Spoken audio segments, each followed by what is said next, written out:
I saw a month or two ago in an Italian paper that the Villa Cascana, in which I once stayed, had been pulled down, and that a manufactory of some sort was in process of erection on its site.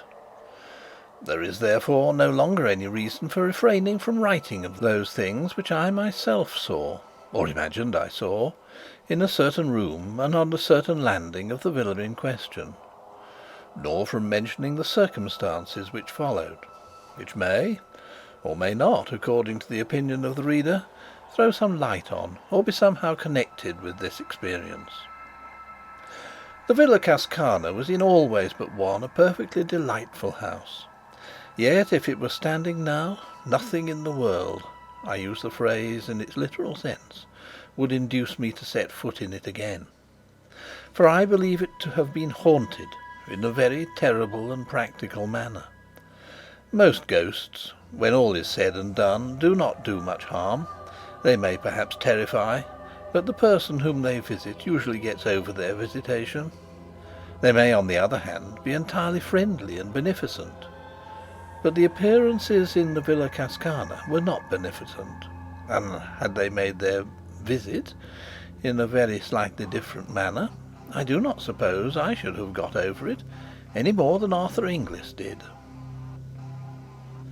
The house stood on an ilex-clad hill, not far from Sestri di Levante, on the Italian Riviera, looking out over the iridescent blues of that enchanted sea, while behind it rose the pale green chestnut woods that climb up the hillsides till they give place to the pines that, black in contrast with them, crown the slopes.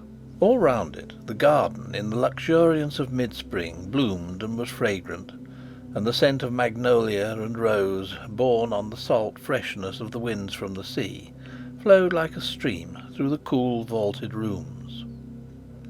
On the ground floor, a broad pillared loggia ran round three sides of the house, the top of which formed a balcony for certain rooms on the first floor. The main staircase, broad and of grey marble steps, led up from the hall to the landing outside these rooms, which were three in number, namely, two big sitting rooms and a bedroom arranged en suite. The latter was unoccupied; the sitting rooms were in use. From these the main staircase was continued to the second floor, where were situated certain bedrooms, one of which I occupied, while from the other side of the first floor landing some half-dozen steps led to another suite of rooms, where, at the time I am speaking of, Arthur Inglis, the artist, had his bedroom and studio. Thus the landing outside my bedroom at the top of the house commanded both the landing of the first floor and also the steps that led to Inglis's rooms. Jim Stanley and his wife, finally, whose guest I was, occupied rooms in another wing of the house, where also were the servants' quarters. I arrived just in time for lunch on a brilliant noon of mid-May. The garden was shouting with colour and fragrance, and, not less delightful after my broiling walk up from the marina, should have been the coming from the reverberating heat and blaze of the day into the marble coolness of the villa. Only, the reader has my bare word for this, and nothing more, the moment I set foot in the house I felt that something was wrong. This feeling, I may say, was quite vague, though very strong, and I remember that when I saw letters waiting for me on the table in the hall, I felt certain that the explanation was here. I was convinced that there was bad news of some sort for me. Yet when I opened them I found no such explanation of my premonition. My correspondence all reeked of prosperity. Yet this clear miscarriage of a presentiment did not dissipate my uneasiness. In that cool, fragrant house there was something wrong. I am at pains to mention this, because to the general view it may explain that, though I am as a rule so excellent a sleeper that the extinction of my light on getting into bed is apparently contemporaneous with being called on the following morning, I slept very badly on my first night in the Villa Cascana. It may also explain the fact that when I did sleep, if it was indeed in sleep that I saw what I thought I saw, I dreamt in a very vivid and original manner. Original, that is to say, in the sense that something that, as far as I knew, had never previously entered into my consciousness, usurped it then. But since, in addition to this evil premonition, certain words and events occurring during the rest of the night might have suggested something of what I thought had happened that night, it will be as well to relate them. After lunch, then, I went round the house with Mrs. Stanley, and during our tour she referred, it is true, to the unoccupied bedroom on the first floor, which opened out of the room where we had lunched. "We left that unoccupied," she said, "because Jim and I have a charming bedroom and dressing room, as you saw in the wing, and if we used it ourselves we should have to turn the dining room into a dressing room and have our meals downstairs. As it is, however, we have our little flat there. Arthur English has his little flat in the other passage. And I remembered, aren't I extraordinary, that you once said that the higher up you were in a house, the better you were pleased. So I put you at the top of the house instead of giving you that room." It is true that a doubt, vague as my uneasy premonition, crossed my mind at this. I did not see why Mrs. Stanley should have explained all this, if there had not been more to explain. I allow, therefore, that the thought that there was something to explain about the unoccupied bedroom was momentarily present in my mind. The second thing that may have borne in on my dream was this. At dinner the conversation turned for a moment on ghosts. Inglis, with the certainty of conviction, expressed his belief that anybody who could possibly believe in the existence of supernatural phenomena was unworthy of the name of an ass. The subject instantly dropped. As far as I can recollect, nothing else occurred or was said that could bear on what follows. We all went to bed rather early, and personally I yawned my way upstairs, feeling hideously sleepy.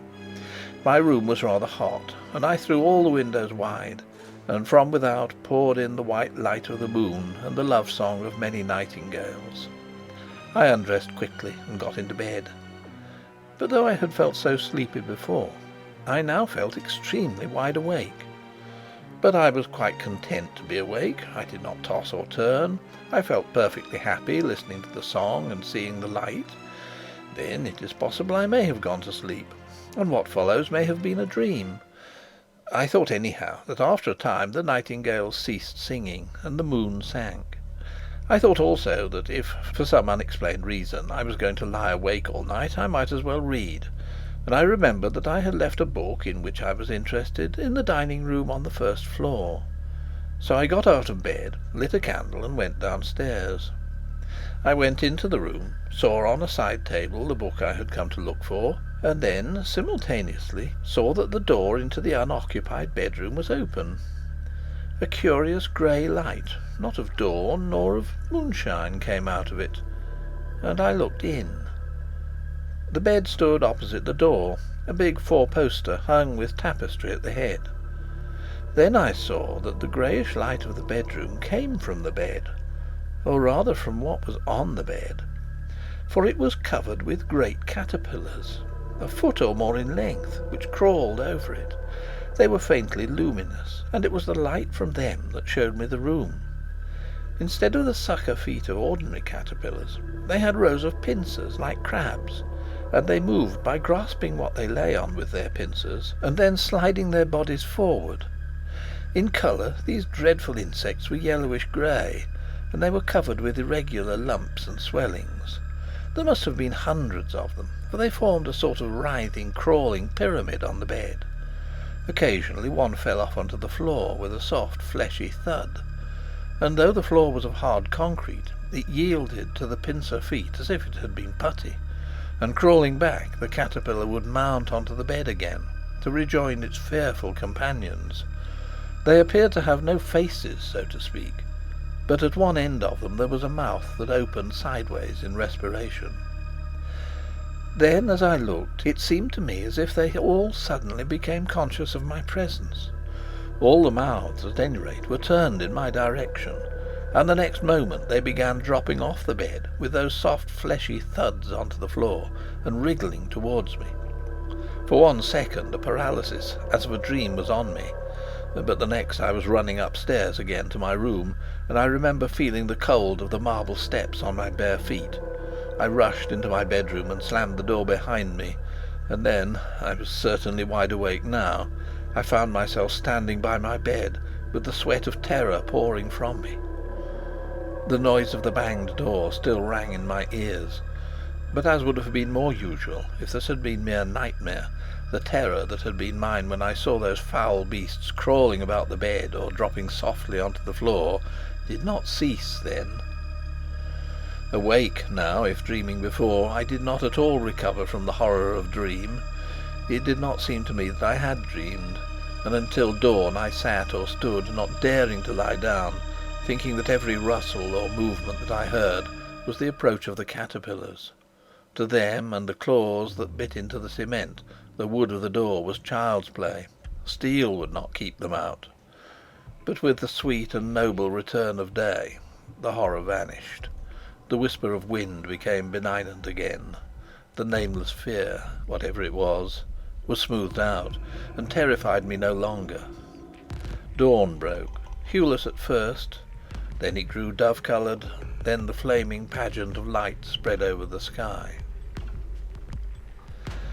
The admirable rule of the house was that everybody had breakfast where and when he pleased, and in consequence it was not till lunch-time that I met any of the other members of our party, since I had breakfast on my balcony and wrote letters and other things till lunch. In fact, I got down to that meal rather late, after the other three had begun.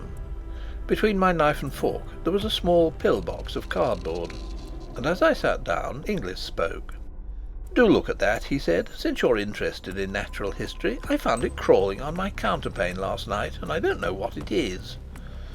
I think that before I opened the pill-box I expected something of the sort which I found in it.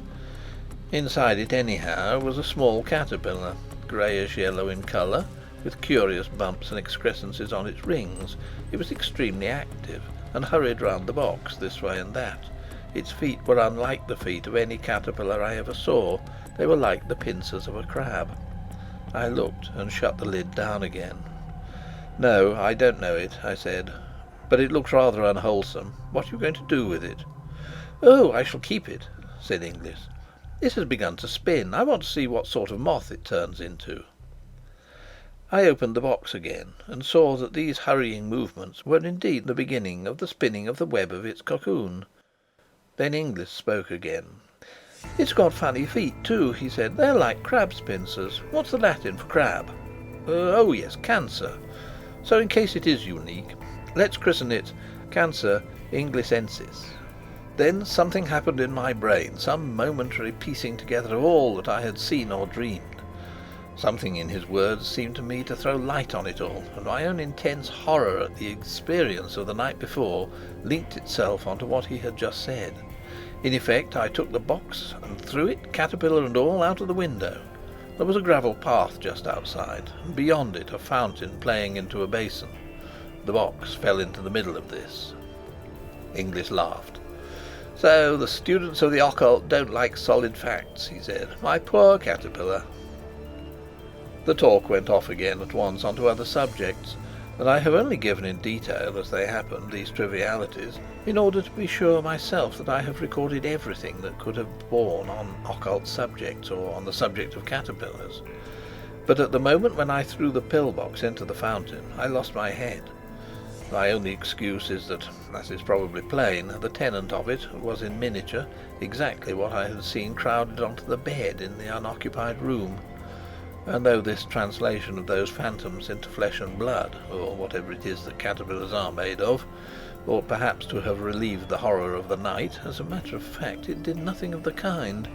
It only made the crawling pyramid that covered the bed in the unoccupied room more hideously real. After lunch we spent a lazy hour or two strolling about the garden or sitting in the loggia, and it must have been about 4 o'clock when Stanley and I started off to bathe, down the path that led by the fountain into which I had thrown the pill-box. The water was shallow and clear, and at the bottom of it I saw its white remains. The water had disintegrated the cardboard, and it had become no more than a few strips and shreds of sodden paper. The centre of the fountain was a marble Italian Cupid, which squirted the water out of a wineskin held under its arm, and crawling up its leg was the caterpillar. Strange and scarcely credible as it seemed, it must have survived the falling to bits of its prison and made its way to shore. And there it was, out of arm's reach, weaving and waving this way and that as it evolved its cocoon. Then, as I looked at it, it seemed to me again that, like the caterpillar I had seen last night, it saw me, and breaking out of the threads that surrounded it, it crawled down the marble leg of the Cupid and began swimming like a snake across the water of the fountain towards me. It came with extraordinary speed. The fact of a caterpillar being able to swim was new to me, and in another moment was crawling up the marble lip of the basin. Just then Inglis joined us. "Why, if it isn't old Cancer Inglisensis again," he said, catching sight of the beast. "What a tearing hurry it's in!" We were standing side by side on the path, and when the caterpillar had advanced to within about a yard of us, it stopped and began waving again, as if in doubt as to the direction in which it should go. Then it appeared to make up its mind, and crawled onto Inglish's shoe. "It likes me best," he said, "but I don't really know that I like it, and as it won't drown, I think perhaps—" He shook it off his shoe onto the gravel path and trod on it. All afternoon the air got heavier and heavier with the sirocco that was without doubt coming up from the south, and that night again I went up to bed feeling very sleepy. But below my drowsiness, so to speak, there was the consciousness, stronger than before, that there was something wrong in the house, that something dangerous was close at hand. But I fell asleep at once, and how long after I do not know, either woke or dreamt I awoke, feeling that I must get up at once, or I should be too late. Then, dreaming or awake, I lay and fought this fear, telling myself that I was but the prey of my own nerves, disordered by sirocco or what not, and at the same time quite clearly knowing in another part of my mind, so to speak, that every moment's delay added to the danger. At last this second feeling became irresistible, and I put on coat and trousers and went out of my room onto the landing. And then I saw that I had already delayed too long, and that I was now too late. The whole of the landing of the first floor below was invisible under the swarm of caterpillars that crawled there. The folding doors into the sitting-room from which opened the bedroom where I had seen them last night were shut, but they were squeezing through the cracks of it, and dropping one by one through the keyhole, elongating themselves into mere string as they passed, and growing fat and lumpy again on emerging. Some, as if exploring, were nosing about the steps into the passage, at the end of which were Inglis's rooms. Others were crawling on the lowest steps of the staircase that led up to where I stood. The landing, however, was completely covered with them. I was cut off, and of the frozen horror that seized me when I saw that, I can give no idea in words. Then at last a general movement began to take place, and they grew thicker on the steps that led to Inglis's room.